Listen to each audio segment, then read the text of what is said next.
Good morning, everyone. Back to Rome today. Back to Rome, which was beginning to emerge as the world's, or the ancient world's, greatest superpower.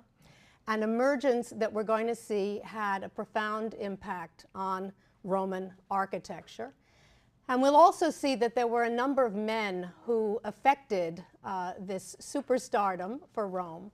And they're men that I'm going to talk about and talk about with you today. These included Julius Caesar, Pompey the Great, Mark Antony, and Octavian Augustus, especially Octavian Augustus, first emperor of Rome. And it's the reason that I've decided to call this lecture today, From Brick to Marble, Augustus Assembles Rome. You see on the left-hand side of the screen a portrait of Julius Caesar. It's a green diabase portrait of Caesar. It's now in Berlin. And I believe, actually, that it is a portrait that was commissioned by Cleopatra herself. She commissioned it for a building that she and Caesar were putting up in Alexandria called the Caesareum that honored Caesar. And you can see that he is represented as he was. It's a quite realistic portrait with the lines and wrinkles, with his receding hairline and so on, accentuated in this portrait. On the right-hand side of the screen, we see an image of Pompey the Great, a marble portrait that is now in the Ny-Carlsberg Glyptotek in Copenhagen, and a portrait that shows that Pompey the Great very much wanted to ally himself with Alexander the Great, because if you look at his very full head of hair, you can see that he wears it in the center, pushed up in a kind of pompadour, which is a reference to the same kind of upsweep that was worn by Alexander the Great. I want to give you a little bit of information about Caesar, about his life, about some of his accomplishments, because these are going to have an impact on the architecture, on our discussion of the architecture that he commissioned in Rome. We know that Caesar was elected consul in 59 BC. He then joined with Pompey the Great and with a man by the name of Crassus to form what is known as the First Triumvirate. The result of that first triumvirate was in part that Caesar received a consulship in Gaul, but despite all good intentions, just a few years later, in 54 BC, the triumvirate fell apart. Difficult times were the case in Rome between 53 and 50 BC. There were food shortages and riots in the city, and the Senate was very concerned that these uprisings would lead to a takeover by the populace of the city. Pompey took charge. He took control of the Senate and he restored order. And his reward for so doing is that the Senate was willing to work with him to try to overthrow his rival, that is Julius Caesar. Crassus, the other member of the triumvirate, had since died. But Caesar got the upper hand at the end of the day, and it was Caesar who defeated Pompey the Great at a very famous battle, the Battle of Pharsalus, which took place in 48 BC. After the Battle of Pharsalus and his defeat by Julius Caesar, Pompey fled to Egypt, where he was murdered. And in fact, the Egyptians slit Pompey's head, put it on a plate, and presented it to Caesar. Now, you'd think Caesar would have been happy about that. He wasn't, because although he was thrilled to have defeated Pompey the Great, he did not like seeing the head of a fellow Roman delivered to him on a plate. Caesar, at that point, despite his victory, what was foremost in his mind was his affair with Cleopatra, and he stayed in Egypt with Cleopatra for a period of time. But in 45 BC, by 45 BC, he had returned to Rome. He was acclaimed dictator in that year, in 45. And after that, he pursued fiscal reforms for Rome. And also, he commissioned a number of very important public works. And that's where Roman architecture obviously comes into play. Despite the fact that he initiated those reforms and built buildings and built up the city in interesting ways, The aristocrats in Rome considered Caesar a tyrant. They considered him a tyrant because they felt that the influence of Cleopatra had rubbed off too much on him and his ambitions were too monarchical. And the aristocrats encouraged his murder, and he was assassinated, as all of you know, by Cassius and Brutus in the year 44 BC on the Ides of March. And he was divinized by the Senate. He was made a god by the Senate in the year 42 BC. In his biography of Julius Caesar, the writer Suetonius, who was a secretary and a biographer to the Emperor Hadrian in the 2nd century AD, Suetonius wrote a biography of the 12 Caesars, a very famous biography that many of you may know served as the basis for Robert Graves' very well-known I, Claudius, which also accentuates, again, the biographies of those first 12 Caesars. And although Caesar himself was dictator, not emperor, he is the first of the Caesars who is covered by Suetonius. And in Suetonius' biography of Julius Caesar, he tells us about some of these major architectural commissions that Caesar embarked on in Rome. And it's interesting to read about these because we'll see that all of them seem to have been the best and the greatest. And I think one of the explanations for this is the time that Caesar spent in Alexandria in Egypt with Cleopatra. She wanted to show him the sights, and in fact they went on a very famous barge trip together down the Nile in which she showed him the pyramids and the sphinxes that were there to be seen, and he was extremely impressed by what he saw in Egypt and decided that one of the most important things that he could do, that he could contribute to posterity vis-a-vis Rome, was to make Rome into a city that was the equal of Alexandria, that had similar large-scale buildings and impressive monuments the way Alexandria did. So he came back to Rome. He undertook this major building project. And Suetonius tells us that he started to build a temple to Mars that Suetonius describes as the biggest in the world. Why? To compete with the buildings of Alexandria. A vast, not just a theater, a vast theater. Greek and Latin public libraries. We know, of course, that the greatest library in the ancient world at this particular time was the library at Alexandria. So he wanted libraries in Rome that could compete with the great library of Alexandria, and he was also particularly interested in engineering marvels. He began to build a highway from the Adriatic across the Apennines to the Tiber, and then most famously a canal cut through the Isthmus of Corinth. That was in large part achieved, and one can still see that canal if one visits Corinth in Greece today. So he had vast ambitions, but many of these ambitions were cut short by his assassination in 44 BC. He was not able to achieve architecturally all that he had hoped.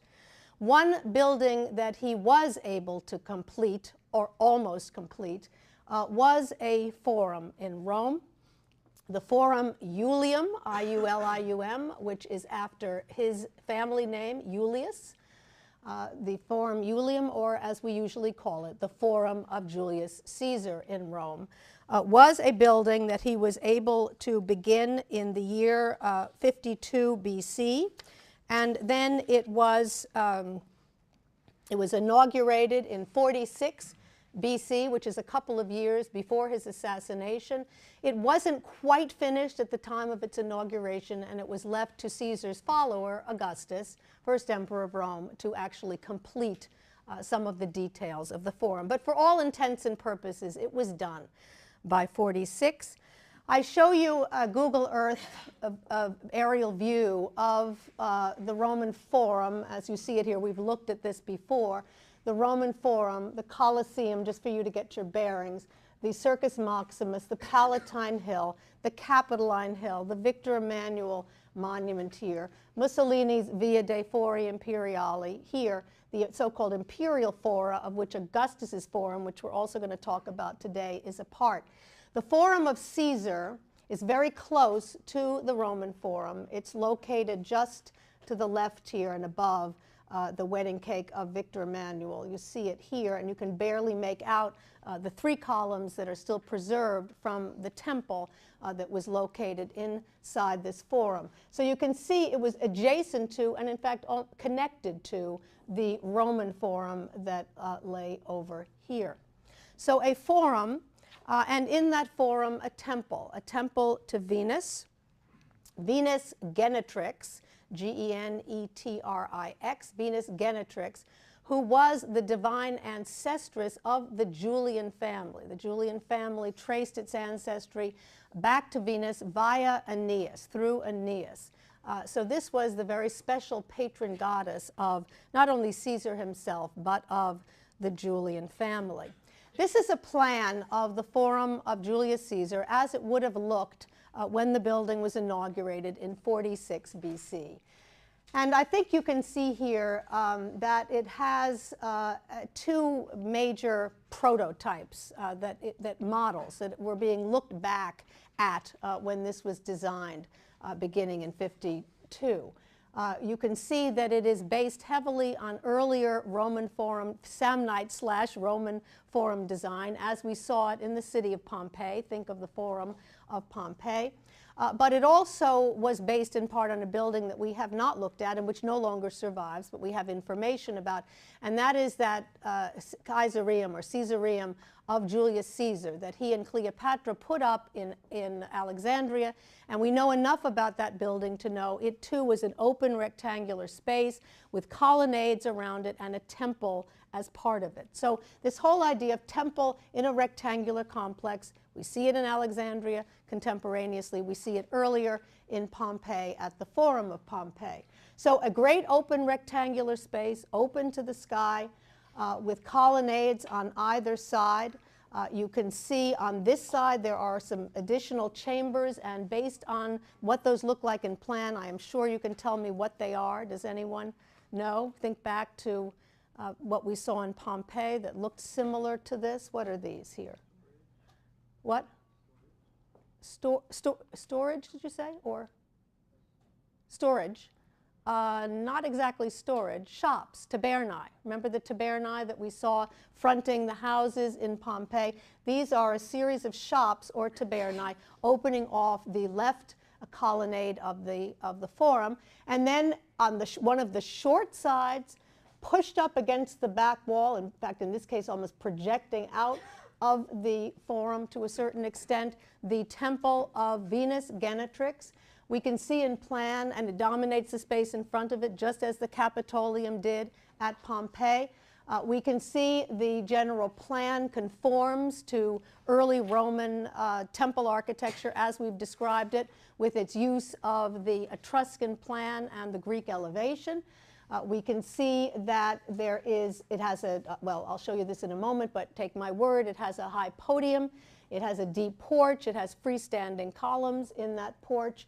It has a facade orientation, although one idiosyncrasy of this particular temple is that the staircase is located not just on the front, but on the 2 sides, but only at the level of the podium. The staircase does not encircle the building as it would have in a Greek temple, but it goes beyond the front to the sides of the podium to allow access to it that way as well.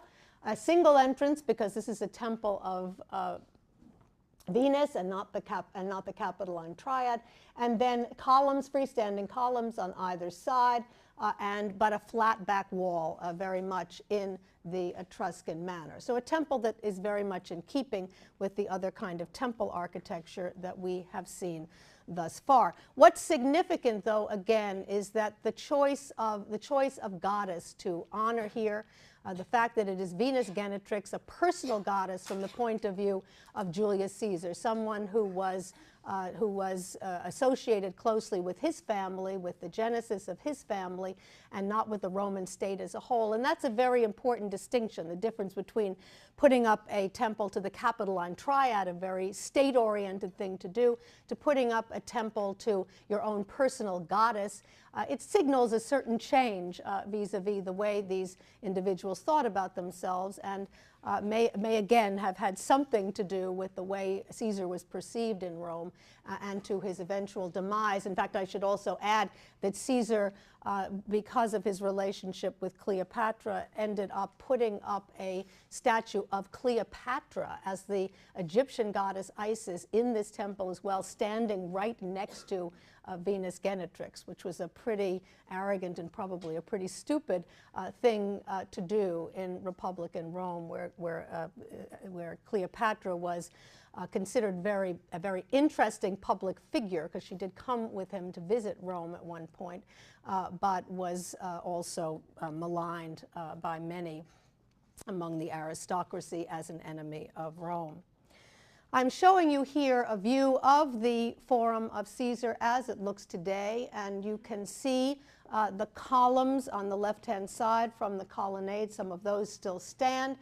You can see the staircase, or the foundations of the staircase, and the podium, tall podium again, of the Temple of Venus Genetrix. But you can see that only a very small number, 3 in fact, of the columns are preserved. So it is in actually quite ruinous state.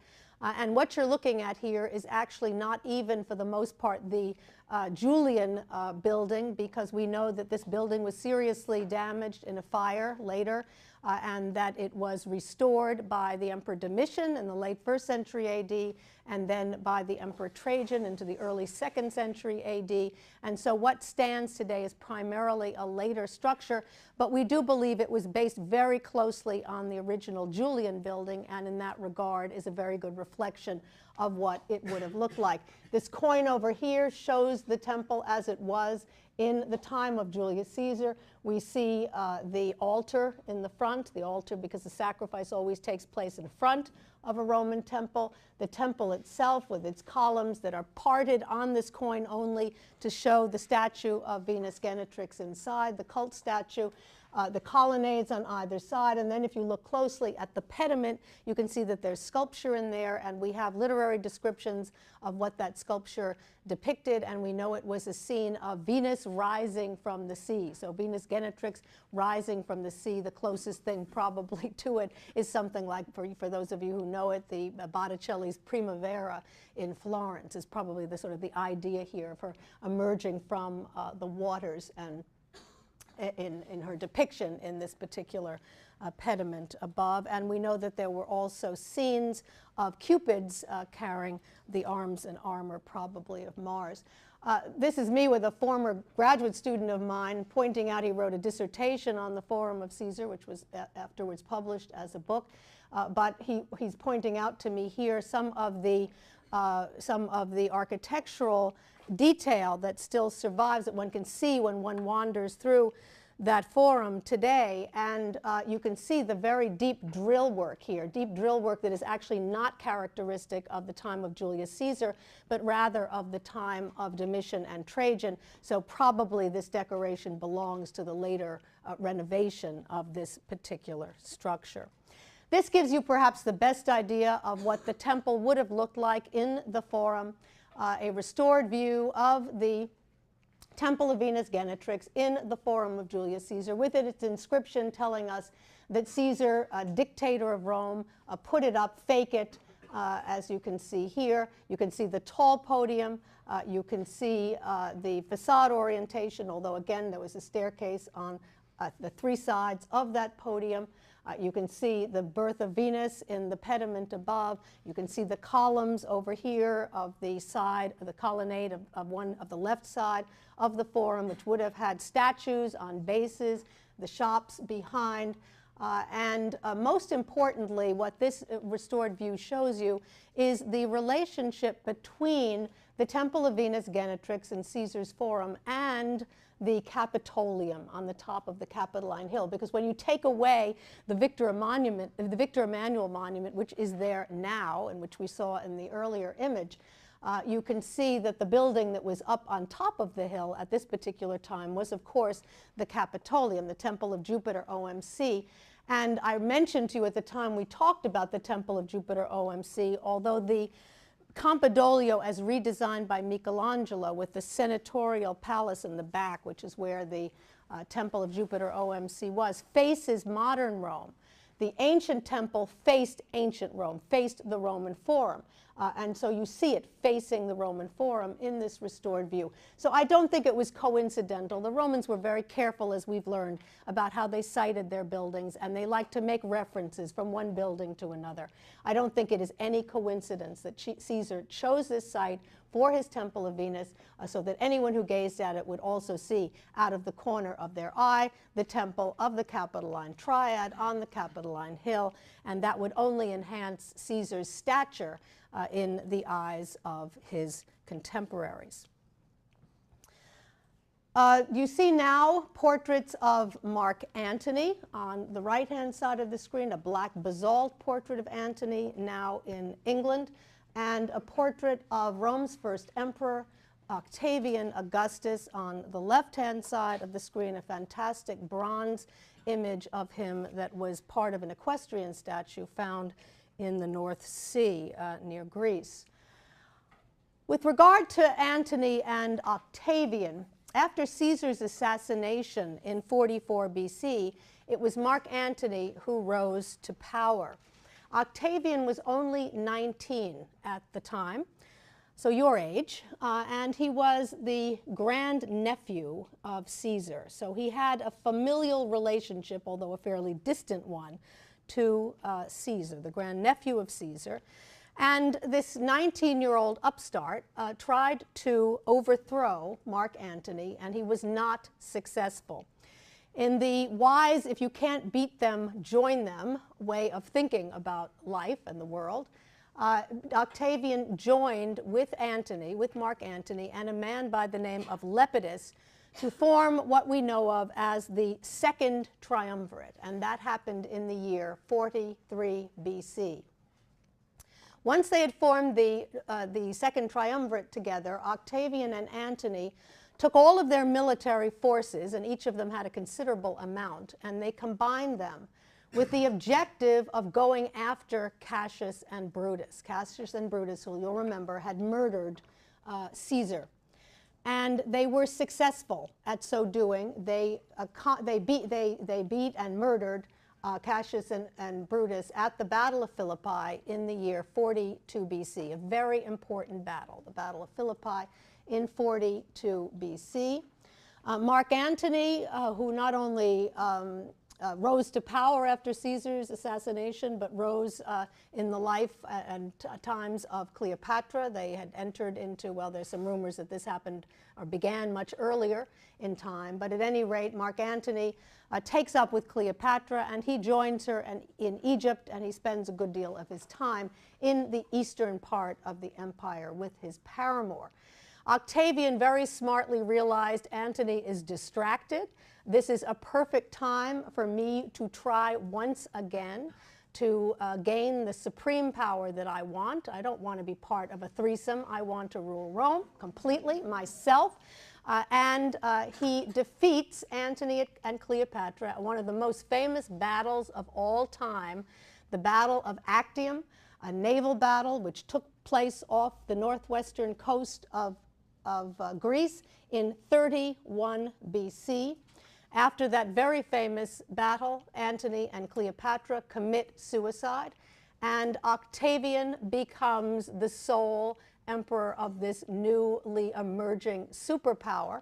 And he is appointed as Augustus, which meant that he had a special kind of majesty in the year 27 BC. We have additional information about Augustus from Suetonius's biography of him. He wrote one of him, obviously, as well, and from Augustus's own account of his life and of his accomplishments. I mentioned that Octavian, and that's called the res gestae divi Augusti. I mentioned that Octavian took the title of Augustus in 27 BC, and he was emperor of Rome for a very long time, from that year 27 until his death in AD 14 at the age of 76, which was a very ripe old age to live to at a time when most people, where women were dying in childbirth at 10 to 20, and men were dying for the most part in their 30s. So 76 was a very old age indeed in ancient times, and it meant that Augustus was emperor of Rome for a very long period, as you can see. Now, at his death, Augustus deposited 3 documents besides his will with the Vestal Virgins in Rome, and these included instructions for his funeral, a kind of State of the Union address, what was the situation in Rome and in the empire at the time of his death or right before his death, and then most importantly for us, a resume of his acts, a resume of all of his accomplishments during his lifetime, which were meant to be carved on 2 bronze plaques that were to be set up in front of his tomb in Rome. These are the famous Res Gestae Divi Augusti, and that means the list of things accomplished of the divine Augustus, because Augustus, like Caesar before him, was made a god, was transformed into a god at his death. And this lists all of his accomplishments at home and abroad, the battles that he won, the cities that he formed, but most important for us, it lists dozens and dozens of building projects. For example, it lists 82 temples that he either restored or built in Rome itself. So it gives you some sense of the magnitude of this man's building objectives, and is very important to us as a compendium of what he does. Some of these buildings still survive, some of them don't, but this is a very informative list indeed, and it shows us that to Augustus, as to Caesar before him, the building of buildings was extremely important. The making of buildings not only to remake Rome in the, as a great city of the ancient world, but also to leave something for posterity. And of course, both of them were successful in both of those objectives. Very important for us today is also the words of Suetonius. Suetonius tells us that Augustus bragged that he, and I quote, found Rome a city of brick and left Rome a city of marble. A city of brick meaning that brick tile that we saw in Pompeii. He found a Rome that was built out of that same kind of brick tile that we saw at Pompeii, but he wanted to transform. He left the city of Rome a city of marble, and that's exactly the major thrust of today's lecture. Augustus builds Rome. Augustus builds Rome as a marble city in the model of ancient Greece, in the model of Athens, in the Greek part of the world. It's a rhetorical exaggeration, but we're going to see from the 2 Augustan buildings that I show you today that it wasn't far off the mark, that he really did create a city of marble on the Tiber, and he left for posterity that Greek marble temple, a Hellenized, a Greek marble city, a Hellenized city that builds on the Hellenization of Roman architecture that we've already talked about. What made Augustus's boast possible was the fact, for the first time in its history, a high-quality marble was available to Rome in close proximity. That is, marble from Italy itself, as opposed to imported marbles. We've seen up to this point that the Romans wanted to build marble buildings, that they created faux marble walls, the first style at Pompeii, for example, and also in Rome, that they created temples out with columns and superstructures that were made out of tufa or travertine, and then they stuccoed those over white to make them look like marble, even though they were not marble. But that they just didn't have access to marble readily enough to transform, to actually make these buildings out of marble itself. There was some flirtation with it. They did import a certain amount of Greek marble to use for some buildings, but it wasn't available at a low enough cost to allow the kind of full-scale marble building that they wanted to do. What happens in the end of the reign of Caesar and into, or the dictatorship of Caesar, and into the emperorship of Augustus is that all of a sudden a high quality, relatively inexpensive marble becomes available. Because what happens is the Romans begin to exploit, in the late Caesarian period and into the age of Augustus, the marble quarries at Luna on the northwest coast of Italy. This is the same town as modern Carrara, the same quarries that were used centuries later by none other than Michelangelo himself. Carrara marble, you all know Carrara marble, called Luna, the site called Luna in ancient Roman times, so Luna or Carrara marble. I show you a view here of the marble quarries, or one of the marble quarries at Luna/Carrara, what it looks like today. This is a reenactment of bringing the marble blocks down from the mountain for use in construction. They basically do it the same way today as they probably did it in ancient Roman times. And it was fairly easy to get this, since it was on the coast. It was fairly easy to load this marble into boats, bring it down to Ostia, and then up the Tiber to Rome. And that began to be done with great success, especially in the age of Augustus. Going to Carrara today is a pleasure. It's an interesting place to visit, especially if you go there at the time of the marble exhibition that they have and the competition that they have, where people make whatever out of Carrara marble and compete for prizes. And I show you a view taken during one of these contests here now on the screen. And there are some amazing, amazing works of art, we might call them, that come out of these competitions. Here's one of my favorites. You see over here the Luna marble version of an Italian Cinquecento. These Cinquecentos, which are minuscule, not many of them exist today, although you do see some antique versions here and there. But I had one of these once, and you can see a picture of me, in fact, here in front of American Express, not far from the Spanish Steps, the Piazza di Spagna, with my Cinquecento. It's a long time ago. But you can see how small it is. I'm actually standing on the front passenger side and popping up through the sunroof. But use my size there, and I'm about 5'7", compared to the car. It gives you some sense of how small these cars were today. So the Italians have been very good about this sort of thing for some time, and continue, as you well know, to drive, for the most part, small cars through the city. And another one of my favorite entries into the competition are these Luna marble decapitated heads of Juan and Evita Perón that were put forward in one of these competitions some years ago. With regard to transforming Rome into a marble city, now that Carrara marble was available at a fairly low cost compared to the importation of Greek marbles, Augustus begins to build his marble city.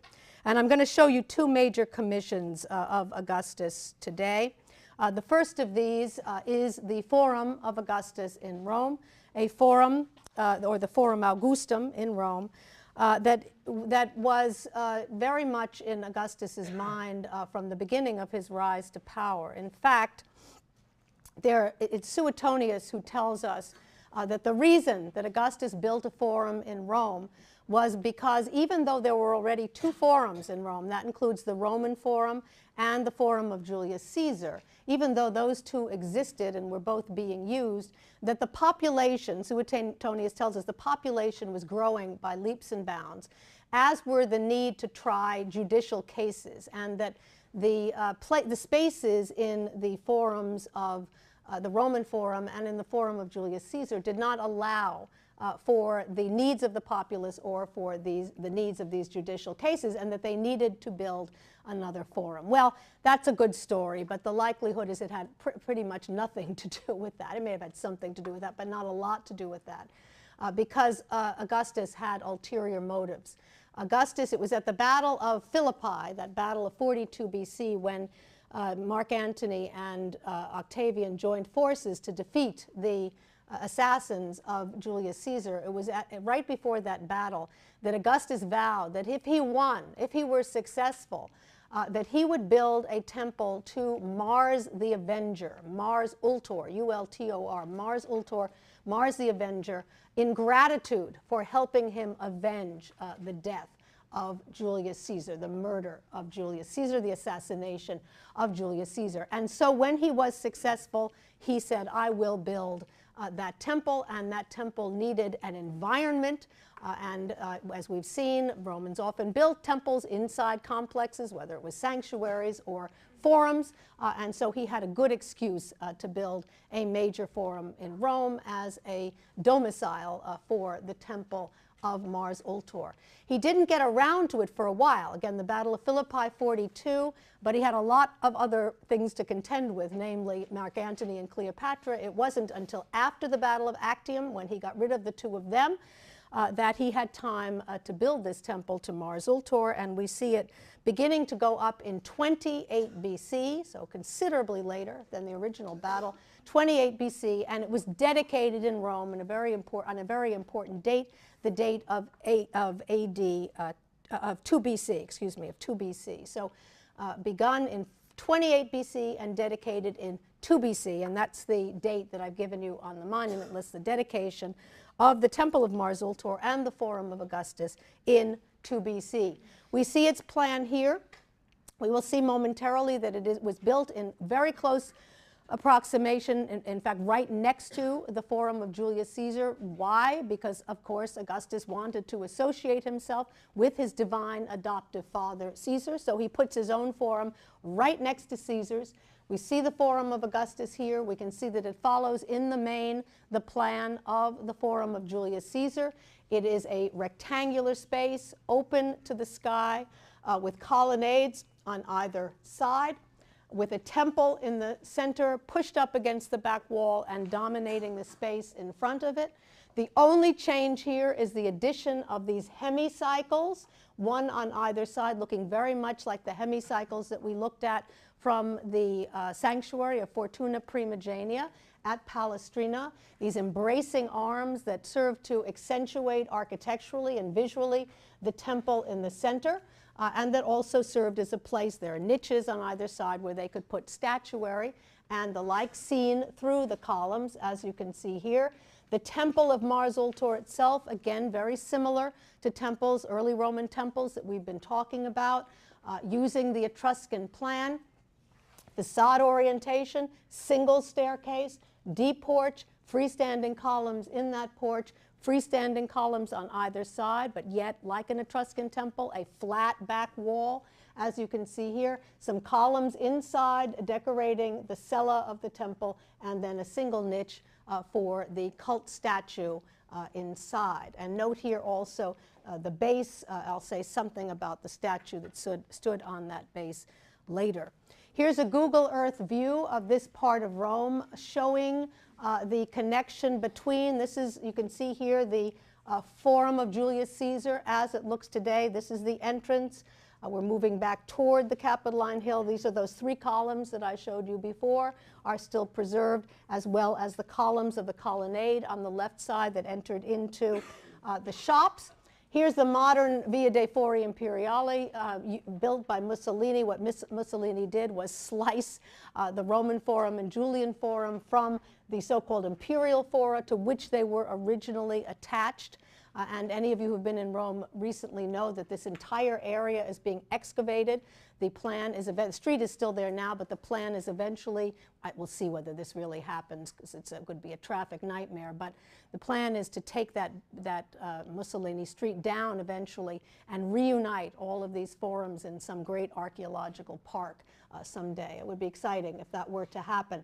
So the modern street, but initially the Forum of Caesar would have stood exactly next to the Forum of Augustus. We see that here, and if you look carefully, you can see the remains of the Temple of Mars Ultor, as well as a precinct wall that is preserved. It was a 115-foot precinct wall protecting the forum from just the area we were talking about before, that question about housing for the well-to-do and the less well-to-do in ancient Rome, protecting the Forum from the so-called Subura, S-U-B-U-R-A, which was that area of Rome in which all of those rickety wooden tenement houses were located and which were constantly going up in fires, to protect the temple, because marble can burn, to protect the temple of Mars Ultor from all of that stuff that was back there in the Subura. Here's another view from Google Earth taken from the other side, showing the remains of the temple of Mars Ultor pushed up against the back wall, and then that precinct wall that is very well preserved, snaking its way around, dividing the Forum proper, the sacred space, from the residential area called the Subura that was behind. Here's a view of the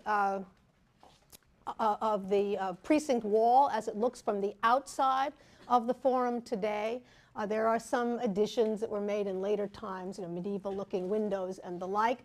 But for the most part, it's preserved as it was. You can see we're dealing with ashlar blocks made out of peperino stone, P-E-P-E-R-I-N-O. We've talked about peperino before. It's a form of tufa, a stone that was used here with ashlar blocks for the encircling precinct wall. You can see the coloration of those peperino blocks, grayish-brownish color here.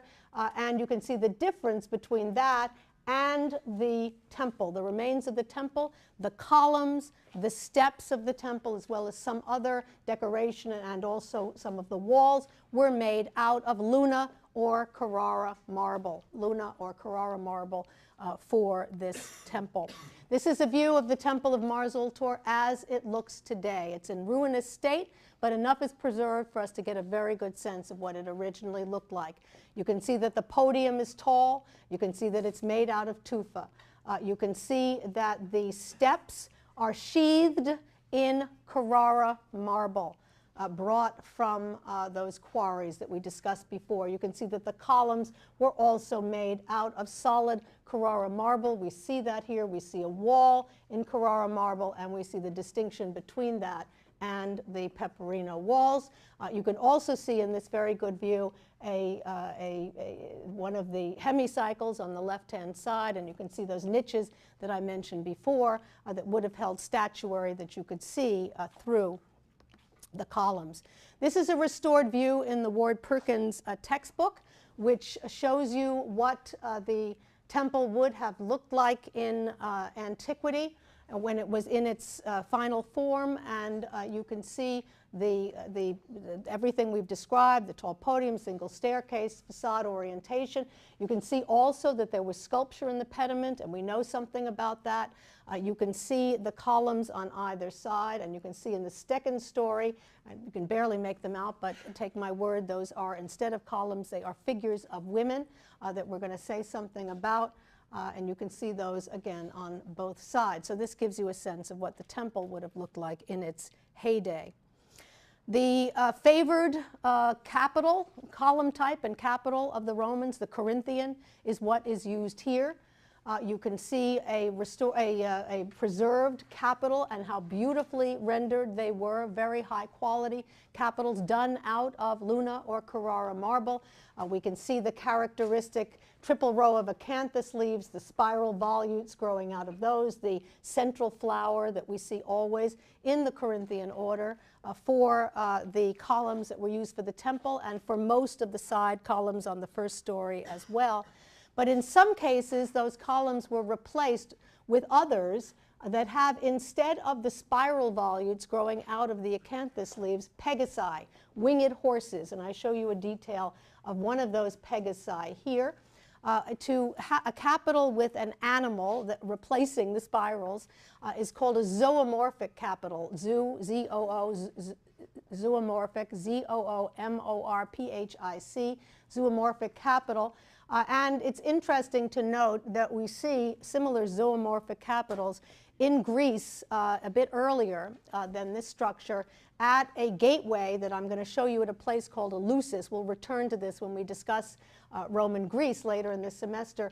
And these have, instead of pegasi, these have bull protomes, the tops of bulls emanating out of the acanthus leaves. But I show it to you to make one point, and that is that it seems very likely that there was some interesting architectural exchange exchange, ideas, architects, and so on, going on between Athens and Rome in the late Republican period, in the time of Julius Caesar, and into the age of Augustus, and it's an issue that we'll return to in the future. We're going to see that Augustus not only builds his marble city in order to make it look like, more like Greece, more like Athens, and to connect his new golden age with the golden age of Periclean Athens. But we see very specific Greek models being used. For example, one of these is a frieze from the Forum of Augustus. The other is a frieze from one of the three temples on the Acropolis in Athens of the 5th century BC, the so-called Erechtheion, or Erechtheum in the Latinized version. And one of these is from one, and one of these is from the other. And I just wondered quickly if any of you want to guess which is the Roman one and which is the Greek one that it copies. You can see this alternation of the lotus and palmette leaves here. Any quick thoughts? How many of you think this is the Greek one? How many of you think this is the Greek one? This is the Roman one. This is the Roman one at the top. This is the Greek one down here. The Greek one down here, more deeply undercut, which is, I think, what throws people. The Roman one from the Forum of Augustus up above. But the important point for us, again, that they are looking back at Greek buildings of the 5th century, and they are copying what they see. We see here a model of the Forum of Augustus with the Temple of Mars Ultor inside that forum with the embracing exedri or hemicycles on either side. You can see that the exterior of the structure was quite plain, just in the way that a Domus Italica outside was plain, and it was only when you got inside that you got a real sense of the glory of the architecture. So I think you can see well here. And most interesting for us, I mentioned that these columns on the temple were Corinthian. The columns on the first story over here were Corinthian. But in the second story, on the left and right sides of the forum, the columns are replaced by figures of women, by figures of maidens. And I show you two of them are well preserved. I show them to you here. These figures of maidens that replace the columns, that support the capitals on top of their heads, and they flank this shield in the center with the depiction of a male head. This is the god Jupiter, a certain guise of the god Jupiter, Jupiter Ammon, as you can see him here. And we have information that tells us that Alexander the Great used to place shields in the Parthenon in Athens and elsewhere after great military victories, and it is possible that that sort of thing is being referred to here because we know Augustus, like Pompey before him, had a thing for Alexander and liked to associate himself with Alexander. But most important for us is the fact that these maidens have clear precedence in the Greek world. The famous Porch of the Maidens on the Athenian Acropolis, 5th century BC, the Erechtheion, again, E-R-E-C-H-T-E-I-O-N in the Greek version, the Erechtheion of Athens, 5th century BC, same set of maidens. We know that these had fallen into disrepair in the age of Augustus. Augustus visited Athens 3 times. He did not like seeing these in disrepair, and in fact he had his own architects replace one of them with a Roman copy. And while they were doing that, they made plaster casts of these maidens. They brought those plaster casts back to Rome, and then in reduced scale they duplicated them for the Forum of Augustus in Rome. So appropriations from Greece, appropriations in part because Augustus liked them, but also I don't think there's any question that he was trying to draw a relationship between himself, his new golden age, and the golden age of Periclean Athens. We also have evidence for what the pediment, the sculpture in the pediment looked like, and I want to turn to that now. This is a relief that dates to a slightly later period that purports to represent the pediment of the Temple of Mars Ultor. And I show it to you here, and we can tell from this exactly what the sculptural display was all about in the pediment of this temple. We see here in the center, not surprisingly, Mars Ultor himself. Mars Ultor depicted with a bare chest. Next to him, to his left, to his right, excuse me, to our left, we see a figure of a woman. This is Venus, and Venus, as you can see, has something on her left shoulder. It is a Cupid. So Venus with Cupid. Venus, the consort of Mars. And then over here, a personification that we believe depicts Fortuna. Fortuna, the goddess of fortune, who brought fortune to Augustus in his battle.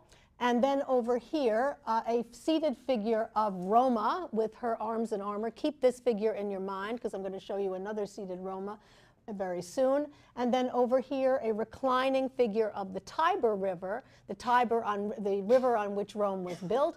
Over here, a seated figure we believe is Romulus, the founder of Rome, on the Palatine Hill. And over here, a reclining personification of the Palatine. So most important that the building honored, of course, Mars Ultor, and that Mars Ultor was depicted in the pediment. There was also a cult statue inside the Temple of Mars, and we believe we know what that looked like as well, because we believe we have a copy of it in a relief from Algiers that is still preserved, that depicts Mars in the center. This Mars Ultor again, this time the warlike Mars Ultor, because you can see he's wearing his breastplate and his helmet. His consort Venus is once again by his side. Venus is leaning on a pedestal. She's very seductive. Her drapery is falling off her shoulder, as you can see, as she looks toward Mars. And then Cupid down here offering her a sword in a sheath, probably Mars's own sword. And then over here, a figure that's very controversial, a youthful-looking figure with a bare chest, and you can see a full cap of hair. And we think that he is actually the divinized Julius Caesar, very Botoxed compared to what he's rejuvenated, compared to what he looked like in that green diabase portrait that I showed you before. A very youthful divine Caesar, which shows you what happens to people in Roman times when they were divinized. They were able to shed a fair number of years and were depicted in much younger versions in their divinized state. So this probably a reflection, as you can see, the figures stand on bases, and figures that stand on bases in Roman relief sculpture are usually meant to be statues, and we believe that this is, again, a rendition of what that triple set of statues would have looked like inside the temple. To return to the plan quickly, just to make the point that the sculptural program, we're concerned here primarily with architecture, but the sculptural program was very complicated but very interesting, and the figures were very carefully aligned with one another to get the message across. So as you looked at the temple, you would have seen Mars Ultor in the center of the pediment. If you were allowed to walk into the temple, which usually only the priests could do, you would see the cult statue with Mars Ultor in the center there. There was an equestrian statue that was put up of Augustus in 2 BC when he was given the title Pater Patriae, the father of his country. And then all along the colonnades, there would have been statuary, including an image of Aeneas on this side, Romulus on this side, and the so-called Summi Viri, the great men of Rome, both Augustus's colleagues and also his rivals, in their portraits on either side, a kind of giant picture gallery, a giant portrait gallery of Rome, of the great men of Rome, of the greatest men of Rome, namely Augustus himself, and of his ancestry, both divine and mythological, via Aeneas and also Venus. The second marble building that I want to show you today is the famous altar of Augustan peace, the Ara Pacis Augusti, which is one of, if not my most favorite building and monument in Rome, and one that I've had a personal obsession with my entire scholarly life. I've written a lot on this monument and have a lot of thoughts which have changed significantly over the years about this very important structure. We know about it. Augustus tells us about the altar of Augustan peace himself in his Res Gestae. He tells us on his return, and I'm quoting Augustus here from the RG, on his return to Rome from Spain and Gaul, he had gone to Spain and Gaul, which were the western part of the empire, in order to make some diplomatic treaties. On my return to Rome from Spain and Gaul, after successfully restoring law and order to the provinces, the Senate decided, and this happened in 13 BC, to consecrate the Areopagus Augusti on the Campus Martius, the so-called Field of Mars, an area of Rome, in honor of my return, at which officials, priests, and Vestal virgins should offer an annual sacrifice. We believe that the monument being referred to here is the one that you see now before you, the Areopagus Augusti, made entirely of Luna or Carrara marble, solid Luna or Carrara marble, and even more of a marble building in a sense than the temple and forum that we've looked at thus far. It is a marble building that we believe that we know its dates quite specifically. We know that it was consecrated on the 4th of July, an easy date to remember for all of us. The 4th of July in 13 BC was when it was consecrated, and it was completed and dedicated on the 30th of January in 9 BC. The 30th of January just happened to be the birthday of Augustus's wife, Livia. No coincidence there. She was obviously lobbying for that. So on her birthday, 30th of January in 9 BC, this structure is dedicated. We know that there's a lot of controversy as to exactly what event is referred to on this monument, because we'll see that there is a procession that refers to some historical event. We will also see that the monument is covered with all kinds of sculptural decoration, including flowering acanthus plants, including mythological and legendary scenes, including historical scenes, and trying to decipher the web of all these and their relationship to one another is fairly complex. What's important to us as we look at this is, and I want to show you here from Ward Perkins, a plan and an axonometric view, which will give us a very good sense of what this altar was all about. We can see that the altar proper was located in the center of the structure. It's a kind of U-shaped altar, which goes back to Greek precedents, the most famous U-shaped altar of the Hellenistic period. Some of you may know it, the altar of Zeus at Pergamon, the great altar of Zeus at Pergamon, which you see in the uppermost part now in Berlin. But these U-shaped altars were used in Greece, and you can see that same U-shaped form here used for the altar. The altar proper, where the sacrifice was actually made, is located inside this precinct, which is open to the sky, and most importantly has double doors, a doorway on the eastern side of the monument and a doorway on the western side of the monument. Even though there are two doors, you note that there is only a single staircase on the western side. So the Romans, despite the fact that they've given it a dual focus by putting two doors, they still give it a single focus by a single staircase. So the facadism of Roman architecture reigns supreme, as you can see here. The fact that there were double doorways, very significant, and we've tried to sort out why that might be. There are two possible precedents or two possible references that are being made here. One to a Greek altar, a Greek 5th century BC altar, which shouldn't surprise us since we've seen that Augustus is looking back at the 5th century BC in Greece and mining it for architectural ideas and associations. We see here what is is a restored view of the altar of the 12 gods, or the altar of pity, that was located in the Greek marketplace in Athens, the Athenian agora, the marketplace in Athens, 5th century BC. You can see that it consisted of an altar in the center with a precinct wall with double doorways, one on either side here, and with relief sculpture. So it looks like that might well be an important model. Again, and not surprisingly, since it dates to the 5th century. But also important, and I show you an image of it on a Roman coin here, is the so-called Shrine of Janus, the two-headed god, Janus, the Shrine of Janus, which we know was located in the Roman Forum. And tradition had it that when the doors, because it had double doors, one had two sides because he was a two-headed god. So two sides, both with doors, both with double doors. And that when those double doors were closed, it signaled that peace reigned throughout the empire. And we know in the Res Gestae, Augustus tells us that he closed the doors of the Shrine of Janus, he brags, 3 times during his reign. So it is very likely that the double doors on the Shrine of Janus are referred to, not surprisingly, in an altar that was put up to peace, to the peace that Augustus brought to Rome through his various military victories and also through his diplomatic conquests, or his diplomatic treaties like the one that he signed in Spain and Gaul. I want to take you quickly through the monument, and keep in mind always that it's made out of Luna or Carrara marble, to show you some of the, this is not a course in sculpture, so I'm not going to go into the sculpture in any detail, but I want you to be aware of it.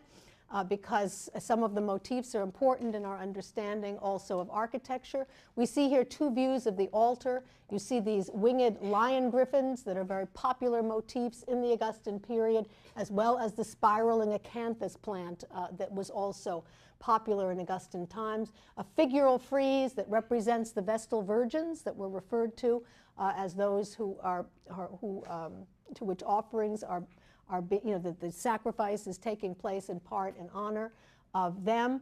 But we see here a sacrifice itself where the animal victims are being brought in for slaughter. We also see, if we look at, we're now inside the monument, we've looked at the altar proper. If we look at the precinct wall, the inside of the precinct wall, we see that is very well preserved. And we see it is zoned, essentially two zones with slats, all done in Carrara marble, slats down below that look like either a wooden wall or perhaps a fence of some sort. Then above, also depicted in Carrara marble, these great garlanded swags that you see hanging from pilasters, but also from the skulls of bulls. I'll show you a detail in a moment where you'll see those skulls better. The skulls of the bulls that have been sacrificed on this altar. And then above the swags, you can see these libation dishes.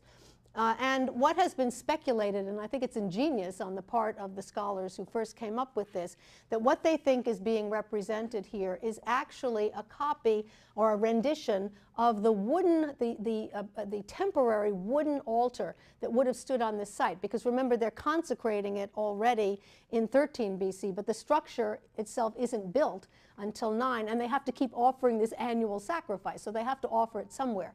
So the suggestion is they made a makeshift wooden altar that looked like this, with actual wooden slats, wooden poles, real garlands, and so on, and that what they've done on the altar is to create a rendition of that on the interior precinct wall of the Areopagus. A detail of these garlands, here you can see the bull skulls or bucrania extremely well, and I thought you'd be interested to see, and perhaps not surprised, that we can see very close renditions of this also in painting of the time. This painting on the left comes from the house of Livia in Rome. We didn't look at it. We looked at the villa of Livia at Prima Porta, and we looked at Augustus's house. But when we did that, I told you Livia had her own house across the street from Augustus's, and this painting is from that. It's clearly a second style wall, residual first style, done in paint, projecting columns, garlands hanging from those columns, garlands interlaced with ribbons, just as you see here. And when this was painted, which it was in antiquity, it would have looked very similar to what you see on the other side of the screen. So interesting interrelationships between decoration in sculpture and architecture and decoration in paint. The axonometric view again shows you, here's that inner precinct that we've just described, that the outside had a series of panels, square panels, 4 of them on the short sides, and then on the front sides where the doors are, flanking the doors, and then on the other sides, the north and south, a frieze. And I show you a detail of that frieze, a frieze, the subject matter of which is somewhat controversial. I'm not going to go into that here today. Suffice it to say, though, that Augustus, senators, magistrates, members of the priesthood, members of the imperial family, all take part in these processions that are located on the north and south. Those processions rest on these acanthus plants down below, which when you think of it has absolutely nothing to do with reality, because how could a procession of human figures be supported by acanthus plants below? Impossible. And yet it is, some of that fantasy thinking that we saw in third style Roman painting, and I remind you of a detail of Garden Room Q over here where we saw some of that fanciful third style painting seems to come into play here. In fact, the delicate acanthus leaves absolutely beautifully rendered in the Areopagus. You see the same sort of thing in the black background of the garden room Q. So again, interesting correspondences between painting and architectural decoration. The frieze on the south side has a portrait of Augustus himself. You can see him here veiled, taking part in this procession, as well as members of the imperial family, including children. Here's a little boy in a toga, and here's a little boy who's very controversial in some kind of a foreign costume. And I mentioned that I've written a lot on this, and in my most recent article on this subject, I talk in particular about these children in foreign dress as possibly children who were were what we call pledges of empire or hostage guests that were children of very important rulers of other parts of the world who were brought to Rome to live with the emperor in his house, in the palace, to be trained with the objective of eventually sending them back to their native lands to serve as rulers. It was Augustus's way of creating a kind of hegemonic empire that he controlled by getting all of these people on his side and then placing those friends of Rome into important positions around the world. And I think that's referred to in these scenes. Again, I'm not going to go in any detail into the mythological scenes, but they are scenes like Roma seated on a pile of arms and armor, just as we saw her in the pediment of the Temple of Mars Ultor. And here a scene that seems to have shown Mars overseeing Romulus and Remus being suckled by the she-wolf. So references to Rome's historic and also legendary and mythological past clearly in this monument. Perhaps most interesting to all of us from the point of view of architecture is the original location of this monument in relationship to Augustus's tomb, and also what has been happening there in recent years under the direction of the famous American architect Richard Meyer.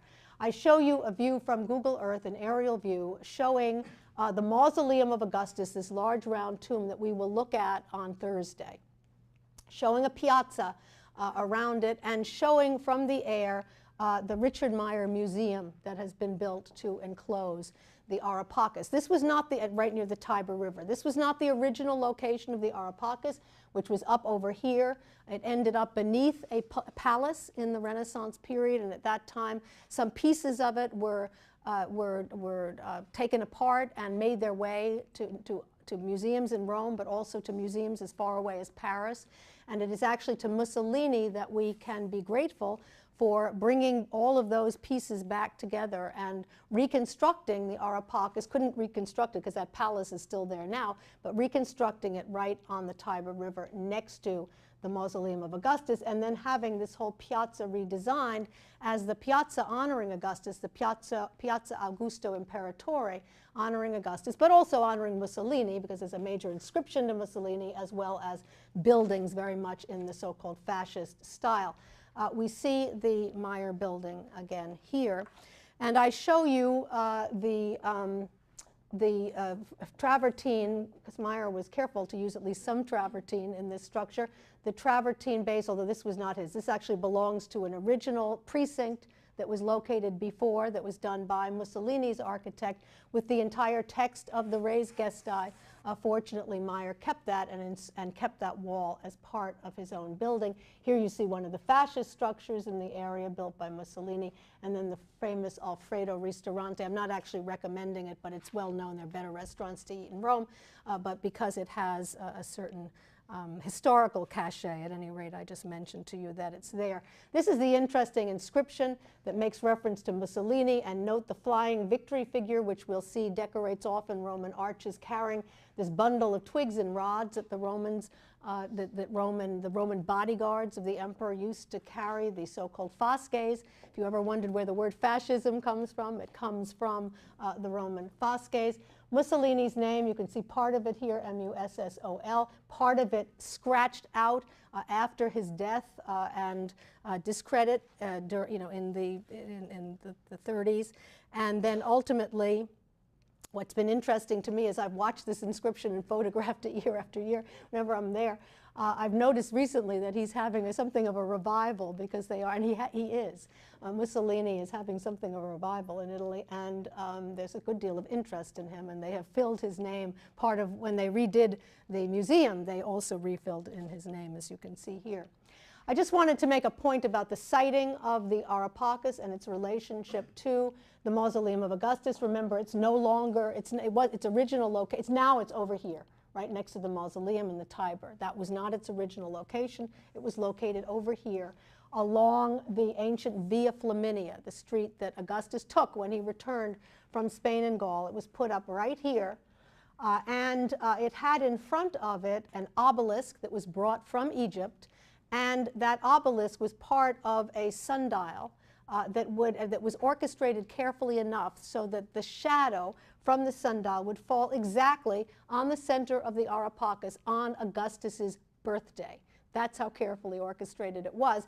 And the fact that there is an Egyptian obelisk, and there's mention in the inscription on that obelisk of the victory over Cleopatra and Antony at the Battle of Actium, and that the Areopagus commemorates his diplomatic treaties in the western part of the empire, in France and Spain, seems to me to be a reference to the fact that Augustus was victorious in all parts of the Roman Empire, the western as well as the eastern part of the empire, referenced here, and then close proximity to the mausoleum of Augustus, because we've already talked about the fact that in the minds of the Romans, victory in battle and victory over death were essentially synonymous, both of them referred to here. I'm not implying that this was planned as a complex. The mausoleum, as we'll see on Thursday, dates to 28 to 23. It was built much earlier than the altar of 13 to 9. But I think when they decided to add the Areopagus to this complex, there was a great deal of thought that was given to citing it in relationship to the tomb and to thinking about the whole as a complex, at least at that particular juncture. And I show you two more restored views where you can see the obelisk and the way in which it served as a sundial, cast a shadow toward the Areopagus, and then there, even though this is a little bit out of focus, the relationship of the very large tomb to the obelisk and ultimately to the Areopagus. So an area that was not planned as a complex but grew into one. An image of Mussolini, a wonderful photograph of Mussolini visiting the Areopagus after it was restored and dedicated and placed in a complex designed by his architect, and then an image down here of Richard Meyer celebrating the cleaning and placement of the Areopagus inside the new museum designed by him. And in just a few minutes, I'd like to run through a series of slides, because I think a particularly interesting issue for all of us, and one that I hope that we will debate in the online forum, is the fact that the building by Richard Meyer, this museum, which has been praised and maligned both, this museum is the first modern building that has been put up in the central core of Rome since the time of Mussolini, since Mussolini redesigned the Piazza Augusto Imperatore and added some other buildings to the landscape of Rome.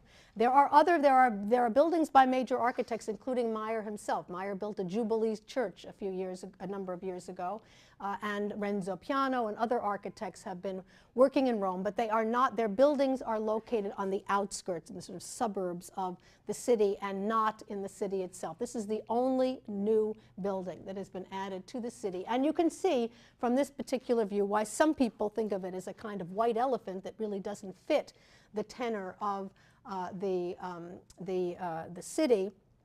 And in fact, when it first opened in 2006, and I was there not long after, and taking some photographs of some pictures of the building that were outside that graffiti had been added to.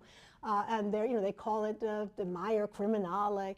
And over here, this is my favorite. It says, "Meglio gli architetti di secoli fa," meaning those architects of the past were a lot better than Meyer, is the message here. So there are many people who do not like this building, and I think a case can be made with regard to the outside. Meyer, there is a nod, to ancient Rome with the travertine wall that is outside and continues inside. but it's typical Meyer white glass, and a lot of people, I mean, I don't mind that sort of thing, but a lot of people feel that it doesn't really suit the environment with the two Baroque churches right across the way, and so on and so forth. So I think a case can be made for the exterior, but when you enter into the museum and pay your fee and then go into the door and into the Areopagus itself, I have to say, and past the marble, the plaster cast of Augustus and his family that you can see lined up against the travertine wall, when you confront the building itself in its new interior, I have to say I'm very impressed and very moved by this interior. You've got the sort of egg crate ceiling and these wonderful louvered windows that allow you to see not only Mussolini's fascist buildings next door, but also the mausoleum of Augustus. That it really, and the light is superb, and it really does give you a chance to see this altar in a way that it hasn't been seen before, and especially at night. I enjoy seeing it at night because as you go by it, they have it lighted up. As you drive by, one of the greatest things to do in Rome, by the way, is late at night when all the traffic has died down, either by car or Vespa or whatever, just get around the city, go from one part of the city to another, which you can zip around late at night, and driving along Lungo Tevere, the street along the Tiber River, and seeing the altar, the Areopagus Augusti, lighted up inside the new Meyer Museum like a jewel in a jewel box. I can't help but think Augustus is smiling somewhere to think that everything he did to try to preserve his memory for posterity has been done and has been helped to a great extent by the great American architect Richard Meyer. Thank you.